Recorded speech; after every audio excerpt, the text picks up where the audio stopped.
Ayun guys, napa-stress ko yung ulo ni ate.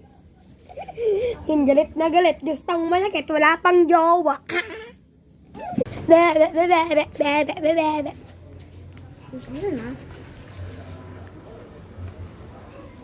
Gustong manakit si ating padeng. Badeng si ate. Tumboy si ate. Walang nagkakagusto sa kanya. Badeng, badeng. Tumboy, tumboy kasi. Tumboy, tumboy kasi. Babae naman siya. Pero maganda naman. Pero walang nagkakagusto. So, dahil mukha siyang palakak.